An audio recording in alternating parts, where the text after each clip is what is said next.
कल नगरोटा और बडगाम के नतीजे आने वाले हैं और पूरे जम्मू कश्मीर में लोगों के बीच ये चर्चा जोरों पर है कि इस बार वोटों का अंतर बेहद कम रहने वाला है। इन दोनों विधानसभा सीटों पर हुए उपचुनावों ने न केवल स्थानीय राजनीति के लिहाज से एक अहम बल्कि इसके परिणाम से प्रदेश की राजनीतिक दिशा पर भी गहरा असर पड़ने का अनुमान जताया है।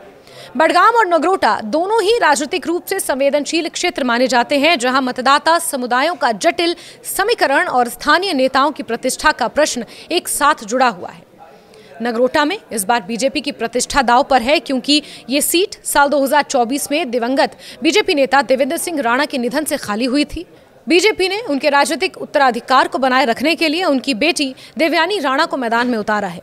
देवयानी के लिए ये चुनाव केवल एक राजनीतिक परीक्षा नहीं, बल्कि अपने पिता की विरासत को आगे बढ़ाने का अवसर भी है।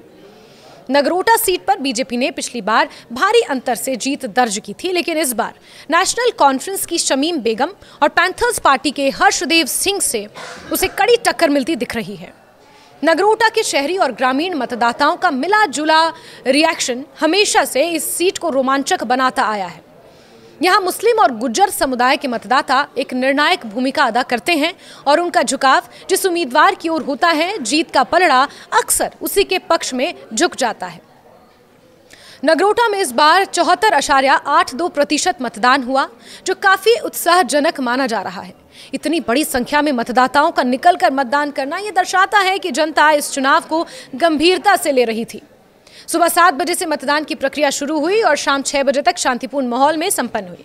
निर्वाचन आयोग ने सभी 150 मतदान केंद्रों पर 100% वेबकास्टिंग सुनिश्चित की थी, ताकि पारदर्शिता बनी रहे। सुरक्षा के भी पुख्ता इंतजाम थे, जिससे किसी भी तरह की अप्रिय घटना की संभावना को खत्म किया जा सका। दूसरी ओर बात घाटी की महत्वपूर्ण सीट बडगाम की कर लेते हैं, जिसने चुनावों से ठीक पहले खूब सुर्खियां बटोरी। बडगाम सीट का मुकाबला इस बार और भी रोचक रहा। ये सीट मुख्यमंत्री उमर अब्दुल्ला के इस्तीफे के बाद खाली हुई थी, जब उन्होंने गांदरबल सीट अपने पास रखने का फैसला लिया था। बडगाम में नेशनल कॉन्फ्रेंस का इतिहास बहुत मजबूत है। 1977 से अब तक ये सीट पार्टी कभी नहीं हारी है। इसीलिए इस बार भी नेशनल कॉन्फ्रेंस ने अपनी परंपरागत पकड़ को बनाए रखने के लिए पूरी ताकत झोंक दी है। पार्टी ने आगा सईद महमूद को उम्मीदवार बनाया, जबकि पीपल्स डेमोक्रेटिक पार्टी ने आगा सईद मुंतजिर मेहंदी को मैदान में उतारा। बीजेपी की ओर से आगा सईद मोहसिन इस चुनाव में अपनी किस्मत आजमाते नजर आए और इन तीन आगाओं के बीच मुख्यमंत्री उमर अब्दुल्ला की प्रतिष्ठा दांव पर रही। दिलचस्प बात यह है कि बडगाम में 17 उम्मीदवार मैदान में थे। मतदान प्रक्रिया के लिए 2 बैलेट यूनिट्स का इस्तेमाल करना पड़ा, क्योंकि एक मशीन में अधिकतम 15 उम्मीदवारों और नोटा का ही विकल्प होता है। बडगाम में लगभग 1,26,000 से ज्यादा मतदाताओं के लिए 173 मतदान केंद्र बनाए गए थे। सुबह की कड़ाके की ठंड के कारण शुरुआत में मतदान की रफ्तार धीमी रही, लेकिन जैसे जैसे सूरज निकला, मतदान केंद्रों पर मतदाताओं की लंबी लंबी कतारें दिखने लगीं। बडगाम में 50.01% मतदान दर्ज हुआ, जो इस क्षेत्र के सामान्य औसत के बराबर है। इस बार ये मुकाबला त्रिकोणीय माना जा रहा है, जिसमें नेशनल कॉन्फ्रेंस और पीडीपी आमने सामने हैं, लेकिन बागी सांसद आगा सईद रूहुल्ला ने दोनों प्रमुख दलों के गणित को उलझा कर रख दिया है। बड़ी बात यह है कि आगा सईद रूहुल्ला मेहंदी, जो कि मौजूदा समय में श्रीनगर से सांसद हैं, बडगाम से मुख्यतः ताल्लुक रखते हैं। शिया समुदाय में उनकी बहुत बड़ी पकड़ और बहुत बड़ी पैठ है। बहुत ज़्यादा प्रतिष्ठित रूहानी नेता के तौर पर भी उनकी पहचान है और उनका नेशनल कॉन्फ्रेंस से नाराज होना, मुख्यमंत्री उमर अब्दुल्ला के साथ उनकी दूरियां होना बडगाम विधानसभा के उपचुनावों को खासा प्रभावित करती नजर आई। रूहुल्ला की स्वतंत्र उम्मीदवारी ने चुनाव को नया मोड़ दे दिया, क्योंकि वो बडगाम के प्रभावशाली शिया समुदाय से आते हैं और स्थानीय स्तर पर उनकी पकड़ काफी मजबूत मानी जाती है। उनकी स्वतंत्र उम्मीदवारी से ताल्लुक है कि उनका चुनावी प्रचार में ना उतरना और नेशनल कॉन्फ्रेंस से दूरियां बनाना। बडगाम विधानसभा क्षेत्र में शिया मतदाता निर्णायक भूमिका अदा करते हैं। ऑलमोस्ट 30% के आसपास उनका वोट शेयर है। यही वजह है कि यहाँ हर दल ने अपने उम्मीदवारों का चयन इस समुदाय की नब्ज को देखते हुए किया।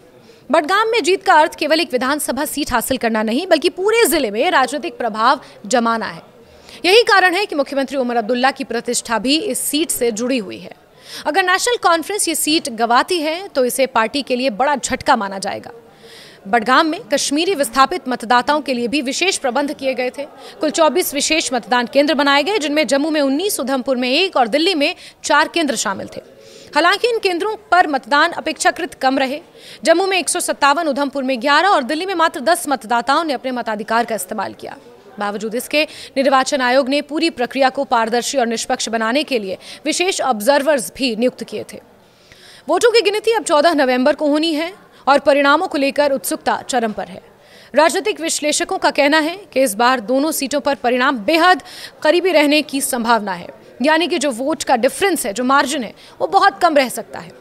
नगरोटा में बीजेपी और नेशनल कॉन्फ्रेंस के बीच कांटे की टक्कर मानी जा रही है, जबकि बडगाम में पीडीपी और नेशनल कॉन्फ्रेंस में मुकाबला रोमांचक मोड़ पर पहुंच गया है। दिलचस्प बात यह भी है कि 2024 के इंतखाबातों में बीजेपी ने अपना उम्मीदवार नहीं उतारा था, लेकिन इस बार बडगाम में जो समीकरण बन रहे थे, जो राजनीतिक माहौल बन रहा था, उसे देखते हुए बीजेपी ने भी हथौड़ा मारने की कोशिश की और आगा सईद महमूद को अपना उम्मीदवार बनाया।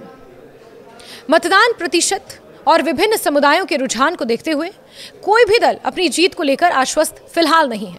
प्रदेश की राजनीति पर इन उपचुनावों का असर व्यापक हो सकता है।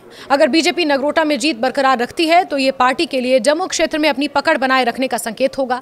वहीं अगर नेशनल कॉन्फ्रेंस बडगाम सीट पर विजय हासिल करती है तो ये उमर अब्दुल्ला के नेतृत्व को मजबूती देगा और पार्टी की पारंपरिक पकड़ की पुष्टि करेगा। लेकिन यदि पीडीपी या कोई अन्य उम्मीदवार यहां से अप्रत्याशित रूप से जीत दर्ज करता है तो ये नेशनल कॉन्फ्रेंस के लिए बड़ा राजनीतिक झटका साबित हो सकता है। राजनीतिक पंडितों का कहना है कि इस बार का चुनाव परिणाम केवल दलों की ताकत नहीं, बल्कि जनता के रुझान और उम्मीदों का संकेत भी होगा। कश्मीर घाटी में बदलते राजनीतिक समीकरण, जम्मू में बीजेपी की स्थिति, केंद्र शासित प्रदेश बनने के बाद के नए राजनीतिक परिदृश्य, इन सब की झलक इन उपचुनावों के नतीजों में देखने को मिल सकती है। जैसे जैसे मतगणना का समय नजदीक आ रहा है, राजनीतिक दलों के दफ्तरों में सरगर्मी बढ़ रही है। हर पार्टी अपने स्तर पर बूथवार रिपोर्टों और वोटिंग प्रतिशत के आधार पर अपने अपने समीकरण बिठाने में लगी है। स्थानीय कैफे, बाजारों, चौपालों में भी चर्चा का एक ही विषय है, इस बार कौन जीतेगा। लोगों का मानना है कि चाहे बडगाम हो या नगरोटा, दोनों जगह परिणाम बेहद करीबी होंगे और वोटों का अंतर कुछ 100 से लेकर अधिकतम कुछ 1000 तक ही रहने की संभावना है। नगरोटा में बीजेपी समर्थक जहां देवयानी राणा की भावनात्मक अपील पर भरोसा जता रहे हैं, वहीं नेशनल कॉन्फ्रेंस के कार्यकर्ता उम्मीद कर रहे हैं कि इस बार परिवर्तन की लहर उन्हें फायदा पहुंचाएगी। उधर बडगाम में मतदाताओं का झुकाव किस ओर रहा, ये स्पष्ट तो 14 नवंबर को होगा, लेकिन ये तय है कि वहां का परिणाम जम्मू कश्मीर की राजनीति में एक नया अध्याय जरूर जोड़ देगा। इन उपचुनावों ने यह भी साबित कर दिया कि जम्मू कश्मीर में लोकतांत्रिक प्रक्रियाओं के प्रति लोगों का विश्वास धीरे धीरे मजबूत हो रहा है। शांतिपूर्ण और निष्पक्ष मतदान, भारी मतदाता उपस्थिति और प्रशासन की सख्त निगरानी, ये सब प्रदेश की नई राजनीतिक परिपक्वता को दर्शाते हैं। अब सबकी निगाहें मतगणना के दिन पर टिकी हैं, जब ये तय होगा कि नगरोटा में बीजेपी की परंपरा जारी रहती है या नेशनल कॉन्फ्रेंस कोई नया इतिहास रचती है, और बडगाम में क्या उमर अब्दुल्ला की प्रतिष्ठा बरकरार रहती है या पीडीपी वहां नई कहानी लिखती है। लेकिन एक बात तय है कि इस बार जीत हार का फैसला बहुत छोटे मार्जिन से होने वाला है और ये उपचुनाव आने वाले दिनों में जम्मू कश्मीर की राजनीतिक दिशा तय करने में एक अहम भूमिका अदा करेंगे। कल नगरोटा और बडगाम के नतीजे आने वाले हैं और पूरे जम्मू कश्मीर में लोगों के बीच ये चर्चा जोरों पर है कि इस बार वोटों का अंतर बेहद कम रहने वाला है। इन दोनों विधानसभा सीटों पर हुए उपचुनावों ने न केवल स्थानीय राजनीति के लिहाज से एक अहम, बल्कि इसके परिणाम से प्रदेश की राजनीतिक दिशा पर भी गहरा असर पड़ने का अनुमान जताया है। बडगाम और नगरोटा दोनों ही राजनीतिक रूप से संवेदनशील क्षेत्र माने जाते हैं, जहां मतदाता समुदायों का जटिल समीकरण और स्थानीय नेताओं की प्रतिष्ठा का प्रश्न एक साथ जुड़ा हुआ है। नगरोटा में इस बार बीजेपी की प्रतिष्ठा दांव पर है, क्योंकि ये सीट साल 2024 में दिवंगत बीजेपी नेता देवेंद्र सिंह राणा के निधन से खाली हुई थी। बीजेपी ने उनके राजनीतिक उत्तराधिकार को बनाए रखने के लिए उनकी बेटी देवयानी राणा को मैदान में उतारा है। देवयानी के लिए ये चुनाव केवल एक राजनीतिक परीक्षा नहीं, बल्कि अपने पिता की विरासत को आगे बढ़ाने का अवसर भी है। नगरोटा सीट पर बीजेपी ने पिछली बार भारी अंतर से जीत दर्ज की थी, लेकिन इस बार नेशनल कॉन्फ्रेंस की शमीम बेगम और पैंथर्स पार्टी के हर्षदेव सिंह से उसे कड़ी टक्कर मिलती दिख रही है। नगरोटा के शहरी और ग्रामीण मतदाताओं का मिला जुला रिएक्शन हमेशा से इस सीट को रोमांचक बनाता आया है। यहाँ मुस्लिम और गुज्जर समुदाय के मतदाता एक निर्णायक भूमिका अदा करते हैं और उनका झुकाव जिस उम्मीदवार की ओर होता है, जीत का पलड़ा अक्सर उसी के पक्ष में झुक जाता है।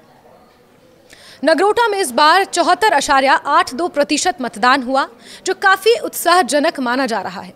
इतनी बड़ी संख्या में मतदाताओं का निकलकर मतदान करना यह दर्शाता है कि जनता इस चुनाव को गंभीरता से ले रही थी। सुबह 7 बजे से मतदान की प्रक्रिया शुरू हुई और शाम 6 बजे तक शांतिपूर्ण माहौल में संपन्न हुई।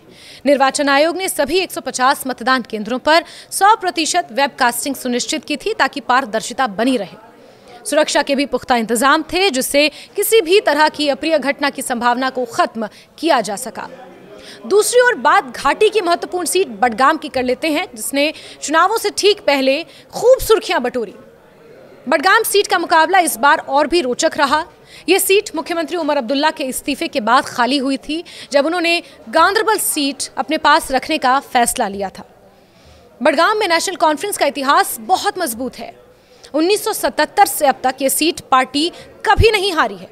इसलिए इस बार भी नेशनल कॉन्फ्रेंस ने अपनी परंपरागत पकड़ को बनाए रखने के लिए पूरी ताकत झोंक दी है। पार्टी ने आगा सईद महमूद को उम्मीदवार बनाया, जबकि पीपल्स डेमोक्रेटिक पार्टी ने आगा सईद मुंतजिर मेहंदी को मैदान में उतारा। बीजेपी की ओर से आगा सईद मोहसिन इस चुनाव में अपनी किस्मत आजमाते नजर आए और इन 3 आगाओं के बीच मुख्यमंत्री उमर अब्दुल्ला की प्रतिष्ठा दांव पर रही। दिलचस्प बात यह है कि बडगाम में 17 उम्मीदवार मैदान में थे।